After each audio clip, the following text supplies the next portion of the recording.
Good morning students, welcome back to the video class of Tower of Hanoi problem, which is an example of recursive functions. These are the course outcomes of our data structure subject. As you all know, recursion is a function which calls itself several times during execution. So which functions are called as recursive functions? Means the function which satisfy the following criteria. So the first criteria is there must be a brace criteria or stopping criteria for which the procedure or function does not call by itself. It should have a stopping criteria. Then each time function calls itself, it must be closer to the brace criteria.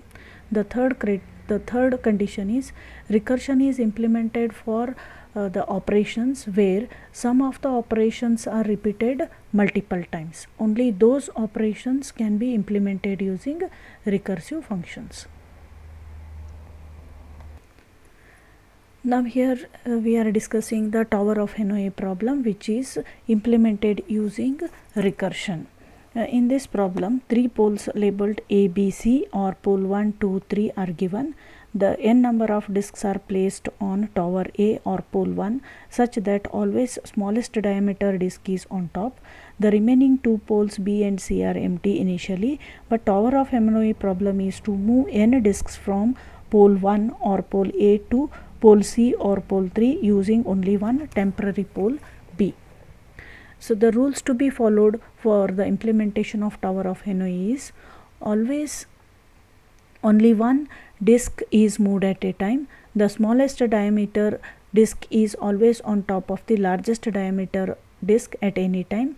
Only one pole can be used as the temporary pole or intermediate disk.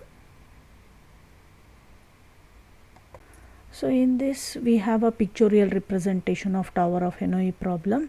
3 disks are stored in pole A. So the value of n is 3. The largest disk is at the bottom, which is numbered as disk 1, next disk 2, and the smallest disk is numbered as 3, which is at the top. The Tower of Hanoi problem is to move these 3 disks from pole 1 to pole 3, making use of the 3 conditions. First condition is you can use only one temporary pole, that is pole 2. You have to move only one disk at a time.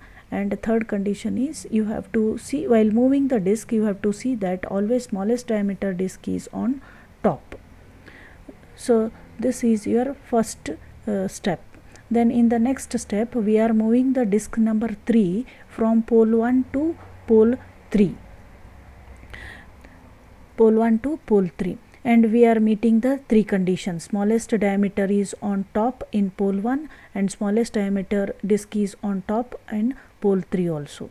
So the successful moment is move the disk number 3 from pole 1 to pole 3. Now the next moment is move the disk number 2 from pole 1 to pole 2. You cannot move this disk number 2 on pole 3 because in that case we are violating the condition that smallest disk is on top. That's why we have to move the disk number 2 from pole 1 to pole 2. Now the next step is to move the disk number 3 from pole 3 to pole 2.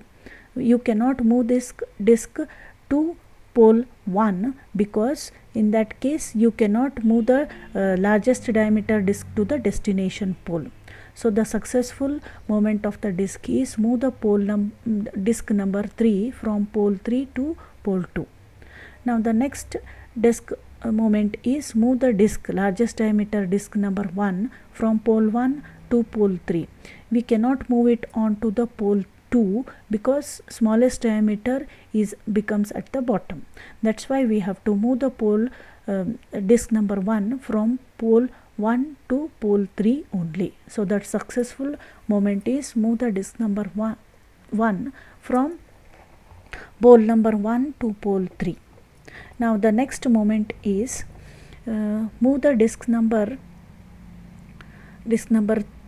3 from pole 2 to pole 1. You cannot move it on to pole 3 because in that case you are violating the rule. That's why you have to move the disk number 3 from pole 2 to pole 1 only. Now that is shown in the next step here. Now the next movement is move the disk number 2 from pole 2 to pole 3. You cannot move it on pole 1 because you have a smallest disk at the bottom. Now the last movement is move the disk number 3 from pole 1 to pole 3. So once you perform these steps, you are moving all the 3 disks from pole 1 to pole 3 successfully and using the 3 criteria. So this is how the Tower of Hanoi problem can be solved. Now this can be implemented using recursion because repeatedly we are performing one operation, that is movement of the disk from one pole to another pole. That's why we can easily implement this problem using recursion. So now we'll see how the recursive program can be written for this. So to write the recursive program, we have to find the base criterion. So here the disk movement is stopped when there is no disks are moved from one pole to another pole, that is n becomes when the value of n becomes 0. So the stopping criteria is if n equal to 0, return. Otherwise you have to perform recursively the following 3 steps. Move disk n minus 1 from source to temporary recursively. So we have a function here, transfer n minus 1 comma s comma d comma t, that is move the source to temporary via destination. Now step 2 is move the nth disk from source to destination, and we are printing that moment here. Then the step 3 is move disk n minus 1 from temporary to destination, that can be written as a transfer function n minus 1 t comma s comma d. So in a C program we can convert the transfer function to a function tower by passing 4 parameters here, n, that is number of disks we want to move from one pole to another pole, then character s is a source pole. In the example we have considered it as pole 1 or pole A. Then character t, which is a temporary pole, which is pole 2 in the example. Then destination pole is character d, represented by character d, which is pole C or pole 3 in the given example. So here we have a recursive function tower with the 4 parameters to be passed. N is the number of disk, source pole, temporary pole, and the destination pole. The stopping criteria is n equal to 0, then return. Otherwise call the tower function recursively with n minus 1 s d t.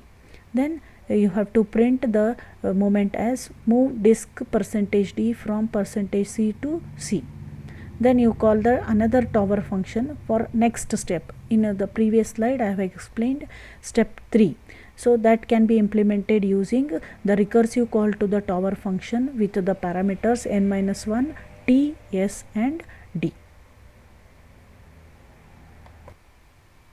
So here we have a main function where the recursive function tower can be called. We have to include one important library function here, math.h, which is used to calculate the number of moments of the disks. Okay, so to start with we have to declare the variables. N is integer, which represents the number of disks, and the 3 towers are represented by character s, t, d. S represents source or pole 1 in the example, T represents pole 2 or a temporary disk, D represents the destination disk or destination pole or pole 3 in the example. So printf, enter the number of disks. So you have to read the number of disks here. So in the example I have given 3, you also give it 3 here, which is stored in n. Then we have to call the function tower with n equal to 3, source, temporary and destination. Then to print how many moments are made to move the disks, 3 disks from source to destination or from pole 1 to pole 3. You can calculate using the power function as 2 raised to n. So to utilize to power function we have to include the function math.h here. Then once you run this program you will get the result as First you have to enter the number of disks, which is equal to 3. Then it will show you which tower is moved from which disk is moved from which tower to which tower, that is pole 1 to pole 2, pole 1 to pole 3, or pole 2 to pole 3, which are the disks which are moved from this, that is displayed on the screen. When n equal to 3, there will be 7 movements. This is how we can implement a Tower of Hanoi problem using recursion, which is considered as one of the experiments for your data structure lab. Thank you, students.